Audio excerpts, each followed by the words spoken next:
સુરતની શાન ગણાતી તાપી નદીના કિનારે આજે એક અદ્ભુત દ્રશ્યો જોવા મળ્યા હતા।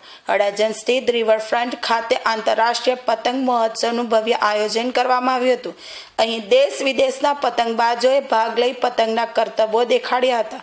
આયોજન સુરત મહાનગરપાલિકા, જિલ્લા વહીવટી તંત્ર અને ગુજરાત પ્રવાસન વિભાગના સંયુક્ત ઉપક્રમે કરવામાં આવ્યું હતું।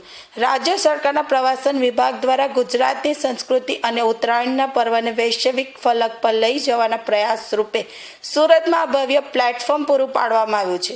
ઉદ્ઘાટન પ્રસંગે અનેક મહાનુભાવો અને રમતવીરોએ હાજરી આપી હતી। All around the world, we hold in common. My name is Angelica.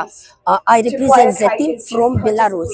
This is my fifth time at the International Festival Kite. The festival is a unique platform for cultural exchange and showcasing kite flying tradition from around the world.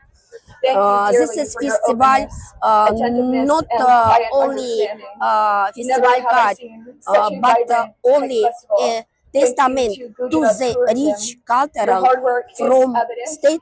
from Gujarat. I love you, Gujarat. I love you, Surat. In Surat, I second time and very happy, very happy. Bharat Mata ki.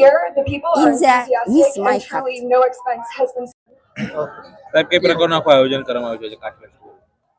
Gujarat tourism corporation, Surat મહાનગરપાલિકા અને જિલ્લા વહીવટીતંત્ર દ્વારા સંયુક્ત રીતે આંતરરાષ્ટ્રીય kite festival 2024નું આયોજન કરવામાં આવ્યું છે। ઉત્તરાયણ એટલે સુરતની ઉત્તર દિશા તરફની ગતિ, ઉત્તરાયણ એટલે પવનની દિશામાં ફેરફાર, ઉત્તરાયણ એટલે ખેડૂતો માટે હાર્વેસ્ટિંગની સિઝનની શરૂઆત, ઉત્તરાયણ એટલે શિયાળાનો અંત અને ઉનાળાની શરૂઆત। આ તમામ રીતે ઉત્તરાયણનો તહેવાર સૂચક છે।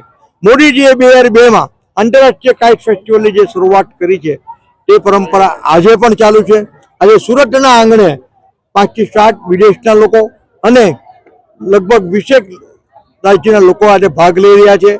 પતંગ એ દરેક માણસના જીવનનો સૂચક છે। મોદીજીએ ભારત દેશનો એ વિકાસનો પતંગ વિકસિત ભારત 2047નો જે ઉડાવેલો છે તે આજે સ્થિરતા પ્રાપ્ત કરીને વધુને વધુ ઊંચાઈ પર પહોંચી રહ્યો છે, એમાં મને કોઈ શંકા નથી।